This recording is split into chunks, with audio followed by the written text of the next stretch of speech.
So beyond the fact that Jesus assumed we would fast and that as born again Christians and disciples of Jesus, we have this duty to fast, I want to talk about some reasons that are kind of more beneficial reasons. And I hate to even put it that way because then it kind of sounds like, oh, I'm fasting to get something. But there is very biblical precedent for reasons that we fast that are going to help us in life. And the first one I want to talk about is fasting renews our connection with God. Fasting renews our connection with God. And I want to be very careful here because it's easy for people to take this and make it sound like fasting is, almost going back to the law and almost putting bondage on you. And I don't want you to think that at all. In fact, I have Galatians chapter 5, verse 1 here. It says, "Stand therefore in the liberty by which Christ has made us free, and do not be entangled again with the yoke of bondage." And so we're not putting bondage on us by fasting, but there is something to this whole deal of renewing our connection with God, submitting ourselves to God, humbling ourselves to God. Almost every time that you see someone talking about humble yourself before God throughout the Bible, it always includes fasting, because there's nothing more, nothing that will strip away your pride faster than not eating. You feel so helpless sometimes, you feel so powerless, you get so weak. And again, that is showing the fact that we need to be connected to God. And the way that I like to think about it is the fact that God is always here in the center, right? Like God is always close to us. The Bible tells us that He is as close as the mention of His name. And God is not running away from us and we're trying to get to Him and we're chasing after Him. It's like, no, God is always here. But if we're, my left hand and God is my right hand, we can put distance in between us and God. We can put things, maybe you put, you're always busy here, and maybe you have a relationship that's leading you, kind of putting some distance in between you and God. And, maybe you haven't been reading your Bible much, and maybe you haven't been praying much. And all of these things are putting distance between us. And it's not that God is moving, it's that we're putting distance between us.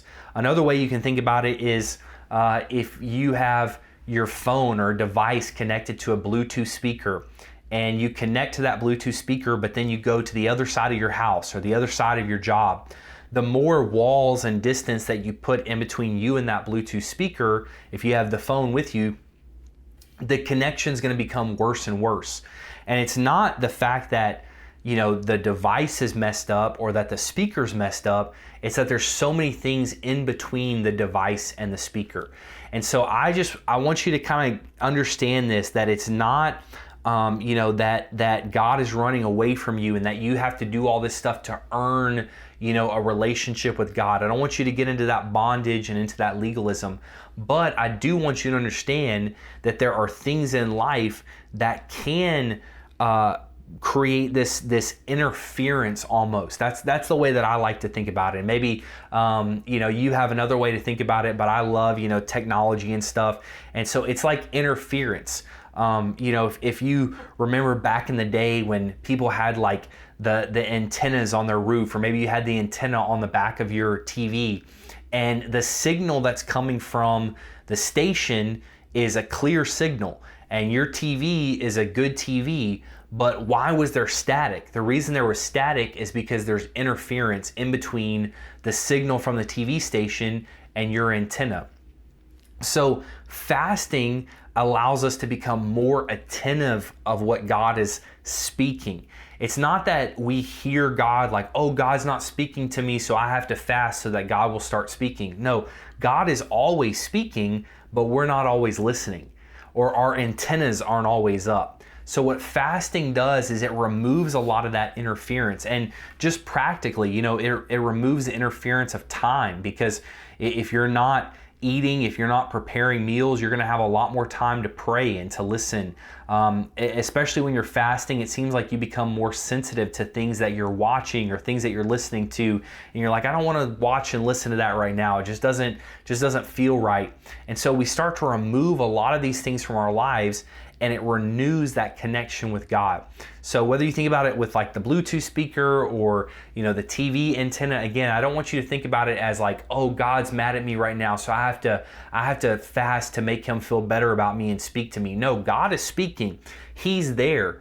But have you put things in between you and God that are causing that interference, that are causing you to not be able to receive what he's speaking? So one of the greatest spiritual benefits of fasting is that we become more aware of God. We become more attentive of him. It's not the fact that, oh, he's not here, so I have to fast to get him here. No, he's here. You're just not aware of him.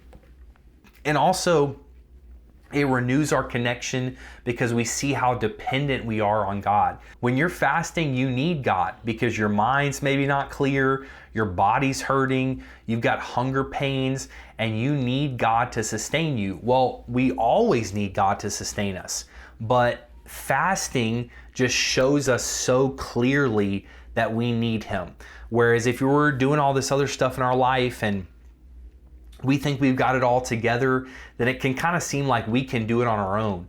But when you're literally relying on God to sustain you physically, it reminds you that you need that connection with him. You need to be connected to him more than anything else. More than you're connected with even friends or family or anything else, you have to be connected to God. So fasting renews our connection with God.